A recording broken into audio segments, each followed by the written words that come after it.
his double jump, just not overextending, not overreaching, because without those resources, Mega Man is one of the best jugglers in the game. Mega Man is one of the best edge guarders in the game, so it's pick your poison if you're PsiGuy caught in that sort of disadvantage. And we are actually going to have Terry Ness here, a matchup that ends up playing out a little bit awkwardly because Terry doesn't have as easy as of a time comboing Ness.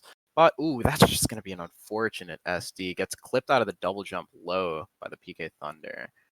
Yeah, that's a tone setter within 15 seconds of the match. You never want to see a match start like that if you're Bl4nk4. And things are looking a little bit scary for Bl4nk4. Hasn't confirmed off of F tilt yet.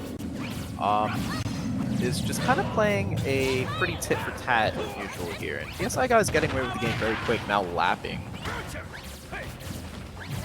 Yeah, PsiGuy doing a great job of maintaining his distance, just catching him overextending with the power waves, and that time the up special is going to get him grabbed. So doing a great job at the punish, and the PK Thunder Rocket is going to make it 3 stocks to 1. PsiGuy already asserting dominance within a minute of the first game. Yeah, an absolutely classic Ness trap right there. You catch the double jump with the tail, true combo it into the rocket. Very classic stuff right there. Almost gets the Nair fair extension to kill Bl4nk4. Unfortunately, another SD. Very quick game coming out from PsiGuy. Very dominant. Very, very dominant. Absolutely. Yeah, I was just going to say, hopefully we have a little bit less SDs from Bl4nk4 next time. You'd have to hope. Again, PsiGuy does have Nito in region, and Nito has a very strong Terry secondary. So this is someone he's had this matchup practice against, knows that he wants to play a few body lengths away from him. Not too far, but far enough to the point where you want him to overextend. And he just did that twice and got punished both times for it. Yeah, absolutely. And just kind of suffering off stage there versus the PK Thunder, not charging up B in time to make it through. And ends up losing his double jump on his way up there. Both times, first stock and third.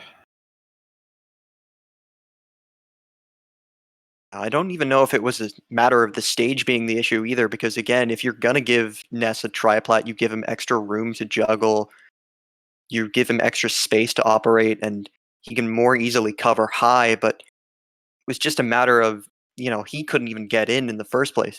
You need to have that movement down before you can even think of taking it aerially, going to those 50-50 scenarios in your head. Yeah, absolutely. And Ness just also a character you really don't want to air-to-air, you know, for the most part, especially if he's facing backwards, you air-to-air Ness, you're probably suffering as he takes a little tap at worst, you know? And even like trading with Nair and occasionally like the last hit of up air is really just not worth it. It's more worth to try and get an anti-air on Ness if you can. And he did get a couple here and there with the F tilts, but not confirming off of it is going to end up being a problem. Absolutely. You do just probably want to whiff punish more so than anything else. Not risk yourself getting trades, and if you do find yourself caught in a PK fire, even after landing an F tilt, you're going to be in disadvantage after hitting your move. I think we have the switch to K Rool from Bl4nk4 and Kirby from PSI, if I saw that correctly. But I don't know if they're sticking to those characters because they SD'd super quickly, I imagine, to just reset the game. They locked them in. Interesting. Kirby K Rool. That just sounds hard for K Rool a little bit. Dealing with someone that short. Right. I mean, you'd have to imagine this is a change of pace from both players, but most of K Rool's tools, you know, he's not going to be able to get strong Nair, for instance, unless Kirby's in the air, because against a grounded opponent, for someone as short of a hitbox as Kirby has, that's going to be so difficult to time. You're not going to be able to get F tilt as easily unless you angle it down, which is not traditionally optimal for K Rool. Yep. Unless you're at ledge. And, you know, if you do manage to get him in the air, which isn't necessarily where Kirby likes to be, that's where you can start to thrive. But if he had so much trouble moving with Terry, I can't imagine what this is going to be like. Yeah, it's going to get scary, especially if he doesn't understand the spacings for like getting Cannonball to hit crouching Kirby or getting Crown to hit Kirby, because those are just two super core aspects of K Rool's kit that a lot of people walk in expecting to abuse. So if he just goes in spamming those and gets grabbed by Kirby, it's gonna be suffering. Yeah, as you mentioned, he's doing such a good job of using this throw invulnerability to get around the crown for the second time, attempting to stage spike with the back air, but this is a matchup PsiGuy knows very well, even without that necessarily the most Kirby experience in the world. We got a slugfest coming out from these two.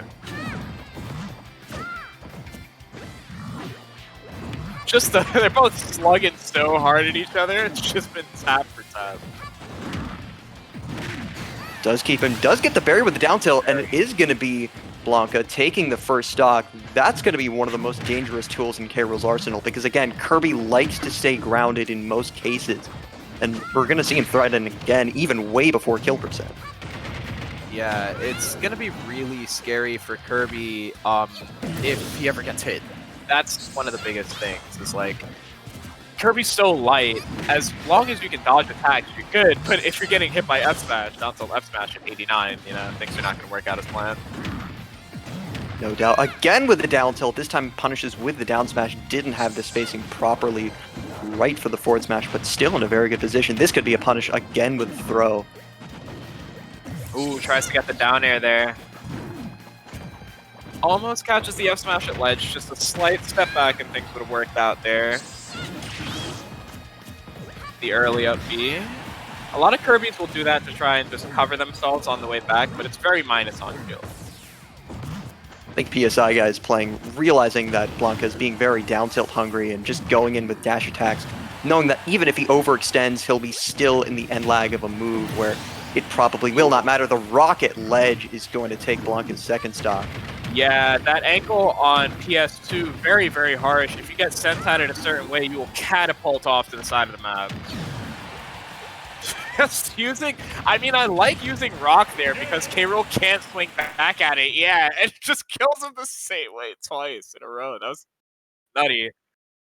Yeah, You gotta tech those, but that's also that's such a hard situation to deal with. You just get looped.